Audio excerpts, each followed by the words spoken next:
Hi friends welcome to रेन्ना समयल इनके என்ன சமையல் பார்க்க போறோம்னா டக்குன்னு செய்யக்கூடிய கத்திரிக்காய் காளான் கிரேவி தான் பார்க்க போறோம். இந்த கத்திரிக்காய் காளான் கிரேவி ரொம்ப சுவையா இருக்கும். தயிர் சாதத்தோட கலந்து சாப்பிட்றதுக்கு அட்டகாசமா இருக்கும். அந்த சுவையான கத்திரிக்காய் காளான் கிரேவி ரொம்ப சூப்பராகவும் எளிமையாகவும் எப்படி செய்யறதுன்னு வாங்க பார்த்துடலாம். கத்திரிக்காய் காளான் கிரேவி பண்ணுறதுக்கு எண்ணெய் சேர்த்துடலாம். 2 டேபிள் ஸ்பூன் எண்ணெய் சேர்க்குறேன். எண்ணெய் சூடாயிட்டு இதில் ஒரு சின்ன துண்டு பட்டை, 2 கிராம்பு, கொஞ்சமாக கல்பாசி சேர்த்துடலாம்.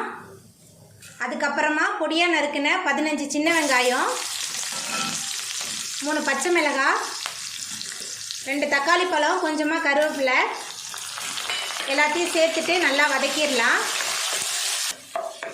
வெங்காயம் தக்காளி நல்லா வதங்கிருச்சு. இப்போ இதில் இஞ்சி பூண்டு விழுது சேர்த்துடலாம். 2 டேபிள் ஸ்பூன் இஞ்சி பூண்டு விழுது சேர்க்குறேன். இஞ்சி பூண்டோட பச்சை வாசனை போகிற அளவுக்கு நல்லா வதக்கிடலாம். இஞ்சி பூண்டோட பச்சை வாசனை போகிற அளவுக்கு நல்லா வதங்கி வந்துருச்சு. இப்போ இதில் காய் சேர்த்துடலாம். 2 கத்திரிக்காய் நறுக்கி வச்சுருக்கேன், கத்திரிக்காய் சேர்த்துடலாம். அதுக்கப்புறமா காளான் சேர்த்துடலாம்.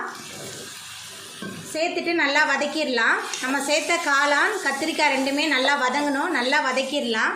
கத்திரிக்காய் காளான் கிரேவி ரொம்ப சுவையாக இருக்கும். சாதத்தோட கலந்து சாப்பிட்லாம். இட்லி, தோசை, சப்பாத்தி, பூரி எல்லாத்துக்குமே ரொம்ப சுவையாக இருக்கும். டக்குன்னு செஞ்சிடலாம். நல்லா வதக்கிடலாம். நம்மளோட காளான் கத்திரிக்காய் எந்த அளவுக்கு நல்லா வதங்கி வருதோ அந்த அளவுக்கு நல்லா சுவையாக இருக்கும் நம்மளோட கத்திரிக்காய் காளான் கிரேவி. இப்போ நல்லா வதக்கிடலாம். நம்ம சேர்த்த காளான் கத்திரிக்காய் ரெண்டுமே நல்லா கலந்து வதங்கி வந்துருச்சு. இப்போ இதில் மசாலா தூள்லாம் சேர்த்துடலாம்.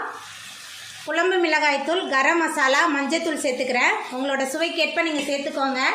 அதுக்கப்புறமா உப்பு சேர்த்துடலாம்.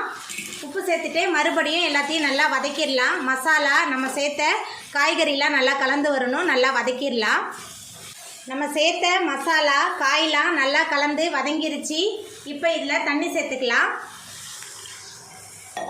தண்ணி சேர்த்தாச்சு. தண்ணி சேர்த்துட்டு நல்லா கலந்து விட்டுடலாம். தண்ணி சேர்த்துட்டு நல்லா கலந்து விட்டாச்சு.